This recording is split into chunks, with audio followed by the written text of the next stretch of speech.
사랑하는 신혼가족 여러분, 평안하셨습니까? 오늘은 나의 목자로 오신 예수님이라고 하는 제목으로 함께 은혜를 나누기를 원합니다. 여호와는 약속을 성취하시는 하나님이라고 하는 하나님의 기념 칭호이죠. 아브라함을 불러서 그 후손을 통하여서 큰 민족을 이루어 주겠다라고 약속하셨고, 그리고 그 민족을 통하여서 천하 모든 민족이 복을 얻겠다라고 약속해 주신 그 약속을 이루어 주시는 것을 이야기하고 있습니다. 그래서 그의 후손 야곱의 12 아들들이 큰 민족을 이루기 위하여서 애굽으로 내려가게 되어지죠.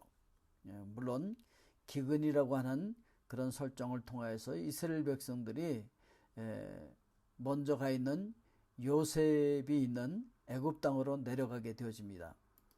약속을 성취하시는 하나님께서 아브라함의 후손 야곱의 12 아들이 가나안 땅에 있을 때 그들을 안전한 애굽으로 보내시죠.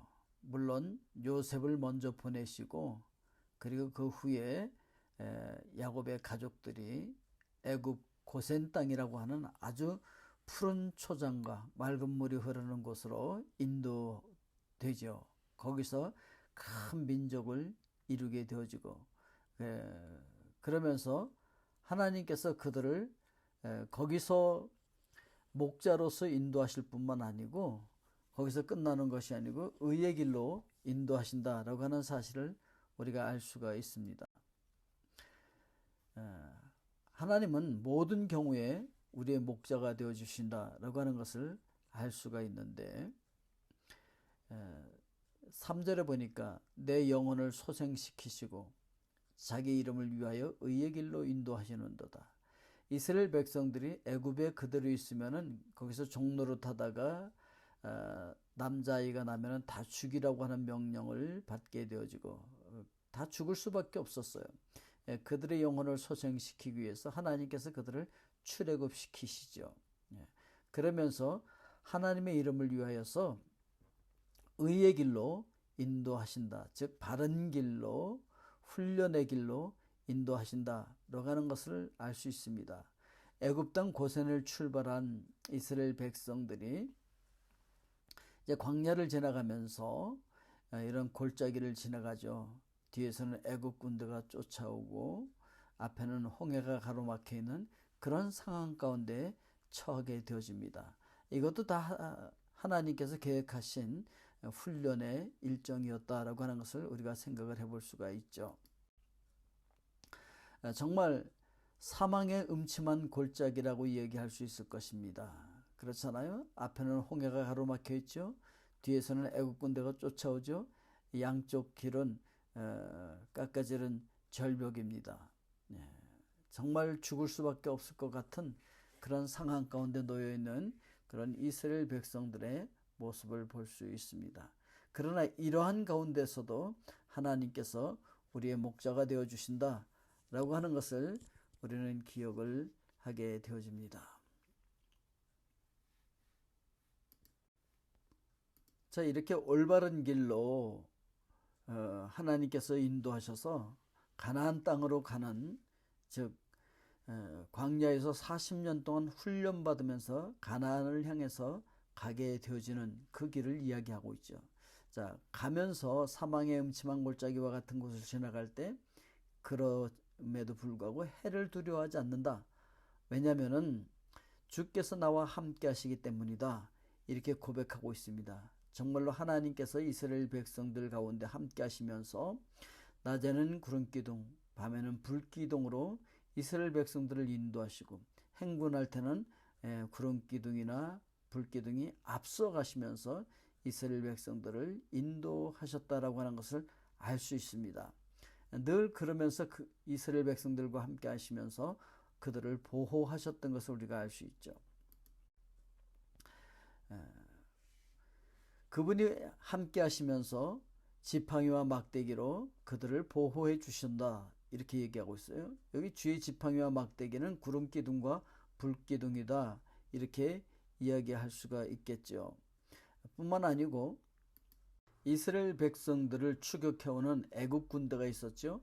그 애국 군대를 하나님께서 불기둥으로 막아주시고 밤새 그리고 그들의 앞에 있는 홍해는 어떻게 했습니까? 모세에게 지팡이를 내밀라고 해서 지팡이로 바다를 가리키면서 내어 밀었더니 바다가 밤새도록 갈라졌죠. 그러면서 이스라엘 백성들이 그것을 건너갈 수가 있었던 것을 여기서 찾아볼 수가 있습니다. 그러니까 하나님께서는 지팡이와 막대기, 그러니까 구름기둥과 불기둥으로 이스라엘 백성들을 보호하고 인도하셨다라고 하는 것을 우리가 알 수가 있습니다. 또한 5절에서는 주께서 내 원수의 목전에서 이렇게 이야기하고 있는데, 이스라엘 백성들이 이제 가나안을 향해서 출애굽해서 홍해를 건너서 막 진군하고 있을 때 이스라엘 백성들의 가장 병약한 자들, 노약자들이 이렇게 뒤쳐져 있는 그 후미를 아말렉이라고 하는 원수들이 쳐들어옵니다. 그래서 전쟁이 일어나는데 그때 모세가 산 위에 올라가서 손을 들고 기도합니다. 여호수아와 갈렙은 이스라엘 백성들과 함께 나가서 싸우게 하고 모세는 올라가서 지팡이를 들고 지금 기도하고 있는 그런 모습이잖아요. 모세의 손이 내려오면 이스라엘 백성들이 져요. 손을 올리고 기도하면 이스라엘 백성들이 이기죠. 그래서 아론과 훌이 올라가서 양쪽에서 손을 잡아서 모세의 손이 내려오지 않게 함으로 말미암아 이스라엘 백성들이 승리하는 그런 장면이죠. 그런 원수들, 그 원수의 목전에서 어떻게 해주셨다는 거죠? 주께서 내 원수의 목전에서, 즉 이 아말렉과의 전쟁을 치르고 이 원수 같은 아말렉이 호시탐탐 노리고 있는 그런 상황 가운데서 하나님께서는 이스라엘 백성들에게 해주신 것이 있어요. 그것은 내게 상을 차려주시고 잔치상을 차려주신다는 거죠. 원수들의 목전에서 밥상을 차려주시는 것인데 그건 무엇이냐면은 하늘에 만나를 내려주시고 메추라기를 내려주셔서 그들로 배불리 먹게 해주셨다, 이렇게 이야기하고 있는 것입니다. 우리가 이 세상 살아가면서 광야와 같은 세상을 지나가고 있습니다. 힘들고 어렵습니다. 우리가 살아갈 때 정말 막막하기도 합니다. 내가 어떻게 살아가야 할까? 이 광야와 같은 세상 속에서 어떻게 먹고 살아야 할까? 걱정될 때가 있지만 여호와 하나님이 우리의 목자가 되시고 또 예수 그리스도를 보내주셔서 우리의 목자가 되게 하셨기 때문에 그분을 우리의 목자로 삼기만 하면은 우리는 일용할 양식을 늘 공급받을 수 있다라고 하는 것을 이야기해주고 있는 것입니다. 또한 기름을 내 머리에 부으셨으니 내 잔이 넘치나이다. 이스라엘 백성들이 목말라 할 때 하나님께서 모세를 통하여서 반삭을 치라고 했습니다. 그때 거기서 물이 터져 나왔다라고 얘기하고 있는데 지금도 그때 그 물이 터져 나왔다는 그 흔적이 있는 그런 반석이 발견되어졌죠. 그래서 오른쪽에 있는 것은 그 반석에서 물이 이렇게 흘러나왔을 것이다 라고 해서 이렇게 그려본 것이죠. 실제로 그 물이 흘렀던 흔적이 있어요. 가보면은. 그러면서 기름을 부었다는 것은 굉장히 소중한 귀한 손님이라고 하는 의미가 있어요. 그 당시 그 문화적인 배경 가운데 보면은 귀한 손님이 오시면은 기름을 머리에다가 발라주었거든요. 그리고 그 당시에 그 문화적인 배경으로서는 그 잔이 비어가는데도 채워주지 않으면은 당신 빨리 가시오, 그런 이야기예요. 그런데 한 모금 마시면 한 모금 부어주고 두 모금 마시면 두 모금 이렇게 부어주면은 가지 말라라고 하는 의미예요. 나랑 더 같이 있다. 그런데 그것이 넘치도록 부어줬다라고 하는 얘기는 당신은 나에게 너무 소중해요. 나의 기쁨이에요. 떠나가지 말아주세요. 그런 의미가 있는 것이거든요. 함께 살자는 것이죠. 이렇게 하나님께서 우리에게 기름 부어주시는데 오늘날도 성령으로 기름 부어주시는 줄로 믿습니다. 그래서 시편 기자는 이렇게 고백하죠. 내 평생의 선하심과 인자하심이 반드시 나를 따르리니. 그렇습니다.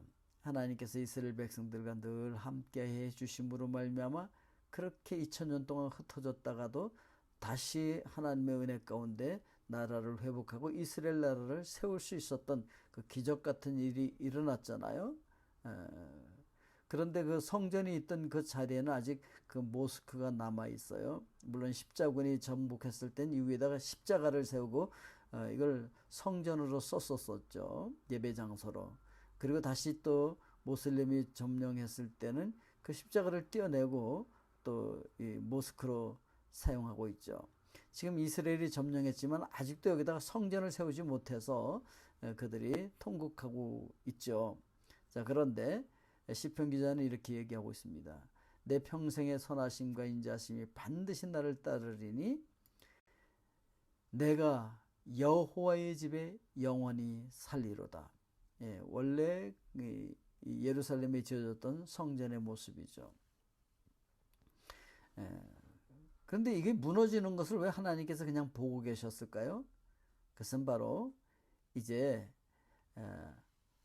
하나님께서 우리를 성전 삼고 우리 안에 계시겠다라고 말씀하고 있는 것이죠. 그래서 너희가 하나님의 성전인 것을 알지 못하느냐 이렇게 말씀하고 있잖아요. 그래서 나를 성전 삼고 나를 찾아와 주신 주님, 나도 주님을 성전 삼고 그분 안에서 그분과 함께 살겠다라고 하는 것이죠.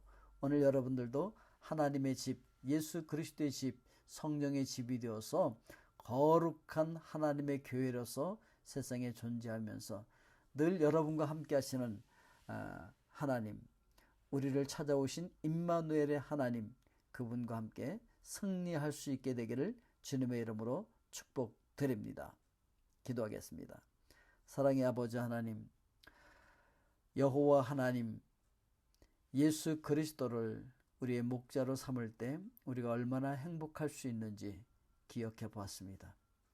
이 연말을 맞이하면서 특별히 성탄절을 맞이하면서 우리를 찾아와 주신 예수 그리스도를 기억하면서 늘 승리하는 귀한 가정들 되게 하여 주시옵고 우리 신혼 기업 위에 주님 늘 임마누엘의 축복으로 함께하여 주시옵소서. 예수 그리스도의 이름으로 기도하옵나이다. 아멘.